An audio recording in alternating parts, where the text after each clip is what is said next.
नाम वरिंद कुमार हुआ, घर जटडुमरी पुनपुन पटना हुआ, जिला मेरा पटना हुआ।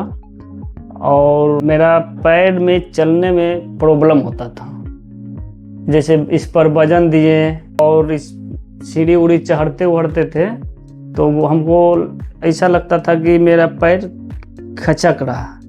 तो इसीलिए हमने यूट्यूब गूगल पर सर्च किए तो आशीष सर का पता चला।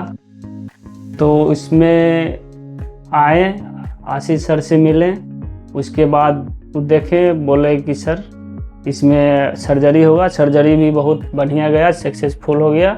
सर ने बोला कि ये आपका बहुत सक्सेसफुल है, यहाँ का सोसाइटी भी बहुत बढ़िया है, इसके लिए धन्यवाद।